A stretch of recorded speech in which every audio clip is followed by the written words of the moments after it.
فرمائیں۔ جی یہ جو سیلاب یہاں پہ آیا، اس اسٹیٹ گورنمنٹ کے پاس اس کے لیے فنڈز ہوتے ہیں، ساری تیاریاں ہوتی ہیں، اس کے باوجود بھی یہ سیلاب اتنے بڑے پیمانے پر کیوں آیا؟ سیلاب کیوں آیا اس کے بارے میں تو کچھ کہا نہیں جا سکتا۔ ہمارے نزدیک اللہ تعالیٰ کی طرف سے ایک قہر تھا۔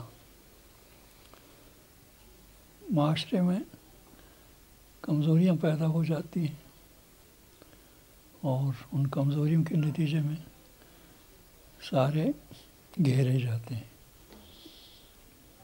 قرآن پاک کی ایک آیت ہے سورہ الانفال کی، اللہ تعالیٰ فرماتا ہے وَاتَّقُوا فِتْنَةً لَا تُصِيبَنَّ الَّذِينَ ظَلَمُوا مِنْكُمْ خَاصَّةً وَاعْلَمُوا أَنَّ اللَّهَ شَدِيدُ الْعِقَابِ۔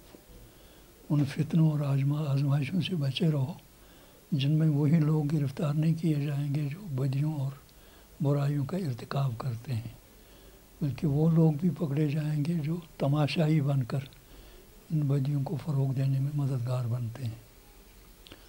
اور ہمارے نزدیک سب کچھ اللہ کی طرف سے ہوتا ہے، چاہے خیر ہو یا شر ہو۔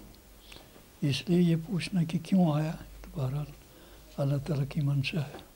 اس سیلاب میں لیکن یہ جو آپ پوچھ رہے ہیں کہ حکومت نے غفلت کیوں کی اور کیا غفلت کی ہے انہوں نے، ہمارے نزدیک جہاں تک اسٹیٹ گورنمنٹ کا تعلق ہے انہوں نے بہت مجرمانہ غفلت برتی ہے۔ ان کو پہلے ہی بتایا گیا تھا کہ اس طرح سیلاب آنے والا ہے، بارشیں برسیں گی اور سیلاب کا اندیشہ ہے۔ ان کو پہلے سے ہی اس کے بارے میں احتیاطی انتظامات کرنے چاہیے تھے، لیکن انہوں نے نہیں کیے۔ 15 سپٹمبر کو یعنی 3 سپٹمبر کو سری نگر میں پانی داخل ہوا ہے، 3 سپٹمبر کو، اور 15 سپٹمبر کو بی بی سی والے اپنے ایک نمائندے کو پوچھتے ہیں، پرویز مجید کو، کہ اسٹیٹ گورنمنٹ کہاں ہے۔ پرویز مجید ان کو جواب دیتا ہے کہ آج 15 سپٹمبر کو ان کے وجود کا اظہار ہوا ہے، کچھ لوگ نکلے ہیں حکومت کی طرف سے جو پانی نکالنے کے لیے کام کر رہے ہیں 15 سپٹمبر کو۔ تو آپ خود اندازہ کر سکتے ہیں کہ 3 سپٹمبر کو پانی داخل ہوا اور 15 سپٹمبر کو یہ لوگ کچھ حرکت کر رہے ہیں پانی کے نکاس کے لیے۔ اور جہاں تک ہندوستان کے اس پروپیگنڈے کا تعلق ہے کہ فوج نے یہاں کے لوگوں کو بچایا، یہ بہت بے بنیاد پروپیگنڈا ہے، اس کی کوئی حقیقت نہیں ہے۔ یہاں کے جوانوں نے سرفروشانہ کردار ادا کر کے یہاں کے لوگوں کو بچایا ہے، اپنے لوگوں کو بچایا ہے، اور ان کا یہ تاریخی کردار جو ہے وہ تاریخ میں زرین حروف سے لکھا جائے گا کہ یہاں کے جوانوں نے کتنا کام کیا اپنے لوگوں کو بچانے کے لیے۔ اور آرمی نے سب سے پہلے انہوں نے اپنے آدمیوں کو بچایا جو آرمی سے تعلق رکھتے تھے، اور دوسرے مرحلے پہ انہوں نے وزٹرز کو بچایا۔ وزٹرز کے بارے میں ان کو ان کے ورثاء سے وہیں سے اطلاع ملی تھی، ورثاء نے ان کا ایڈریس میڈیا کو دیا، میڈیا والوں نے آرمی کو کنوے کیا کہ فلاں فلاں لوگ فلاں فلاں جگہ ہیں، برابر اسی نشانے پہ آرمی والے گئے اور وہاں ان کو اٹھایا۔ جہاں تک لوکل آدمیوں کا تعلق ہے ان کو انہوں نے بہت بری طرح دھتکارا اور ان کو نکالنے کے لیے انہوں نے کوئی کوشش نہیں کی۔ ہم آپ کو فگرز بتائیں گے، سروے کر رہے ہیں ہم انشاءاللہ، آپ کو فگرز بتائیں گے کہ ہندوستان کا جو پروپیگنڈا ہے بے بنیاد پروپیگنڈا ہے، اس کی بنیاد جھوٹ پر ہے، دھوکہ دہی اور فریب کاری پر ہے، اس کی کوئی حقیقت نہیں ہے۔ اور جہاں تک ریلیف کا تعلق ہے، ریلیف کے بارے میں جو جموں کشمیر کے عوام نے کشتواڑ سے لے کر کرنا تک جس جذبہ ایثار کا مظاہرہ کیا ہے وہ بے مثال ہے۔ آج بھی آپ دیکھ رہے ہیں ہر جگہ لنگر کھانے کھلے ہوئے ہیں، ہر جگہ ریلیف تقسیم کیا جا رہا ہے، ہر جگہ لوگوں کی ضروریات کو پورا کرنے کی کوشش کی جا رہی ہے۔ اور یہ سیلاب، اس کی بربادیوں کا تو کوئی یعنی اس کی کوئی انتہا نہیں ہے۔ اب یہ سلسلہ نہیں ہے کہ بھئی بارشیں پڑیں اور پھر راستے بند ہو گئے یا کوئی پل ٹوٹا نہیں. یہ ایسا سیلاب ہے جہاں سب کچھ لٹ گیا ہے، سب کچھ لٹ گیا ہے. اور پدموں خربوں کی بھی بات نہیں، پدموں کا سامان اور مال لٹ گیا ہے. اور اس کی تلافی بہت، یعنی میں تو یہ سمجھتا ہوں کہ شاید 1 صدی کے اندر اس کی تلافی ہو جائے. لال چوک جا کر آپ دیکھ لیجئے، لال چوک جہاں سہارا کاروبار کا جو مرکز تھا، ابھی وہاں دکانوں پر پانی ہے، ابھی وہ پانی سے چھٹکارا نہیں پا رہے. مکان گر رہے ہیں، مکانوں میں ابھی تک 1 منزل تک پانی ہے. یہ کوئی عام نوعیت کا سیلاب نہیں تھا، یہ تو ایک بہت بڑا ڈیزاسٹر تھا جس کی کوئی مثال شاید اس صدی میں کہیں نہیں ملی ہے. حالیہ جھارکھنڈ میں ایک سیلاب آیا تھا جس میں 1-2 دن کے اندر ہی ساری کمیونیکیشن صحیح ہو گئی تھی، بڑے پیمانے پہ لوگوں کو ریسکیو کیا گیا تھا. کشمیر میں ایسی چیزوں میں بہت ٹائم لگا. ہندوستان، ہم پہلے کہتے ہیں کہ بھئی ہندوستان کا یہاں جبری قبضہ ہے، اس کا کوئی جواز نہیں ہے. لیکن آج ہندوستان نے خود اپنے عمل سے یہ ثابت کر دیا کہ کشمیر کے لوگ ہمارے نہیں ہیں. اس قدر انہوں نے متعصبانہ رویہ اختیار کیا. نریندر مودی پہلے ہی دوسرے ہی دن یہاں پہ آئے تھے، تو ان کے اس وزٹ کو آپ خوشائن طریقے سے لیتے ہیں، کس انداز سے دیکھتے ہیں؟ نہیں، وہ وزٹ کیا تھا؟ 5 سپٹمبر کو یہاں راج ناتھ سنگھ آ گئے، وزیر داخلہ.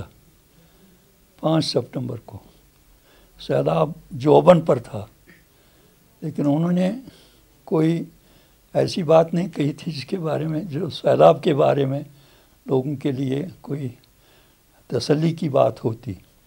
انہوں نے میڈیا کے ذریعے وزیر اعلیٰ کو خط بھیجا، خط لکھا کہ ہم نے یہاں پنڈتوں کو بسانا ہے، آپ ان کے لیے لینڈ آئیڈینٹیفائی کریے.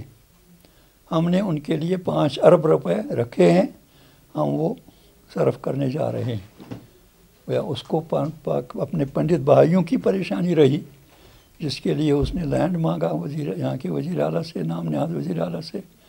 سیلاب کے بارے میں یہاں کے لوگوں، جو لاکھوں کی تعداد میں لوگ پھنس چکے تھے پانی میں، اس کے بارے میں انہوں نے کوئی کسی پریشانی کا مظاہرہ نہیں کیا.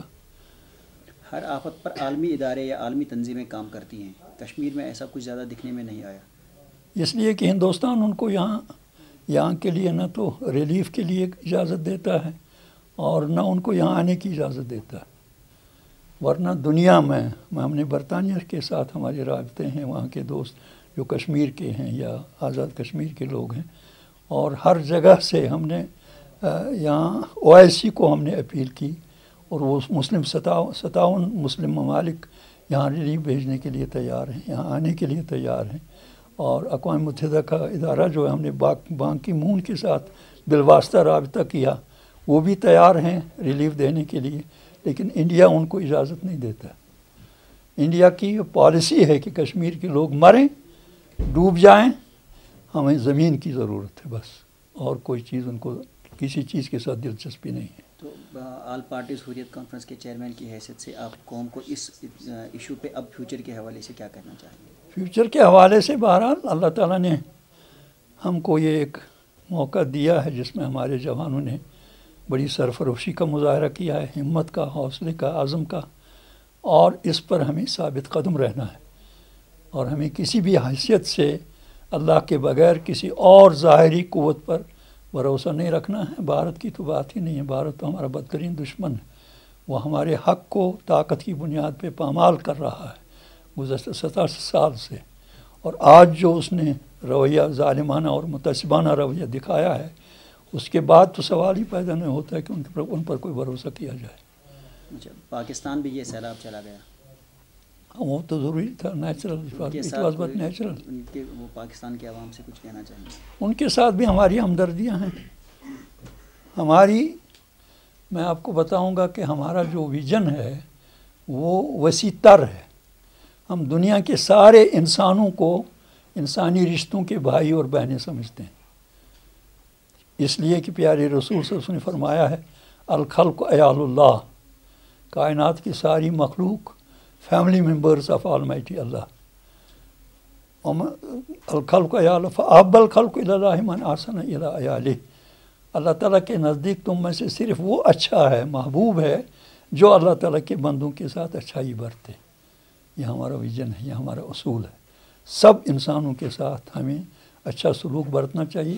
عصبیت اور تعصب مذہب کی بنیاد پہ، رنگ کی بنیاد پہ، نسل کی بنیاد پہ، زبان کی بنیاد پہ، وطنیت کی بنیاد پہ، ہیوز اور ہیو ناٹس کی بنیاد پہ اس سے ہم نفرت کرتے ہیں. یہ ہمارا کوئی اصول نہیں. ہمارا اصول یہ ہے کہ تمام عالمی برادری، انسانی برادری جو ہے، ان کے ساتھ انسانی رشتہ ہونا چاہیے. کسی بنیاد پر ان کے ساتھ کوئی امتیاز نہیں برتنا چاہیے. تحریک حریت کا کوئی ریہیبلیٹیشن پلان ہے؟ پلان تو ہمارا یہی ہے کہ بھائی ہمارے پاس جتنی ذرائع اور وسائل ہیں ان کو ہم استعمال میں لائیں گے، اور جہاں تک ممکن ہو سکے گا ہم متاثر لوگوں کی مدد کریں گے. کشمیر کی عوام کے لیے آپ کی کیا اپیل ہے؟ اور ہندوستانی مسلمانوں کے لیے اپیل سیلاب کے حوالے سے. ہندوستان کے مسلمانوں کو بہرحال خود سوچنا چاہیے. اول تو ہمیں بہت دکھ ہے کہ ہندوستان کا مسلمان جو ہے وہ جرأت سے بات نہیں کرتا ہے، بہت مرعوب ہو چکا ہے. اور خاص طور جب سے بی جے پی کی حکومت آئی ہے مرکز میں، اس وقت سے بہت زیادہ بہت دکھ ہوتا ہے ہمیں جب ہم سنتے ہیں یا دیکھتے ہیں کہ مسلمان جرأت سے بات نہیں کرتے ہیں. ان کو جرأت مندی کا مظاہرہ کرنا چاہیے. مسلمان کو کسی بھی طرح، خاص طور ہندوستان کے مسلمان کو دبنا نہیں چاہیے. انہیں اپنی شناخت کو مٹنے نہیں دینا چاہیے مادی مفادات کی عوض. ان کو پوری جرأت کے ساتھ، ہمت کے ساتھ، حوصلے کے ساتھ اور فخر کے ساتھ کہنا چاہیے ہم مسلمان ہیں. ہم سب کچھ دیں گے، جانے دیں گے، لیکن اسلام اور ایمان کو نہیں جانے دیں گے. یہ ان کا اصول ہونا. ایسے حالات میں ہندوستان کے جو یوتھ ہے اس کے لیے آپ کیا پیغام دینا چاہتے ہیں؟ یوتھ کو بہرحال متحرک ہونا چاہیے، اسلامی بنیادوں پر ان کو متحد ہونا چاہیے، اور ہر مظلوم کی مدد کرنی چاہیے. چاہے ہندوستان میں کوئی مظلوم بنے، متاثر ہو جائے، اس کی بھی مدد کرنی چاہیے. اور ہندوستان کے مسلمان کو، خاص طور نوجوانوں کو داعیانہ کردار ادا کرنا چاہیے. ہم کبھی اس بات کی اجازت نہیں دیں گے کہ ہندوستان کا مسلمان طاقت کا استعمال کرے، گن کا استعمال کرے. اس کی قطعاً اس چیز کو یہ چیز سیوٹ نہیں کرتی ہے ہندوستان میں. ہندوستان میں آپ لوگوں کو داعیانہ کردار ادا کرنا چاہیے. آپ کو کریکٹر کے ذریعے اسلام کی نمائندگی کرنی چاہیے، قلم کے ذریعے اسلام کی نمائندگی کرنی چاہیے، کاروبار کے ذریعے دیانت اور امانت برت کر اسلام کی نمائندگی کرنی چاہیے، اپنے ساتھیوں کے ساتھ حسن اخلاق برت کر اسلام کی نمائندگی کرنی چاہیے. یہی حل ہے ہندوستان کے مسلمانوں کے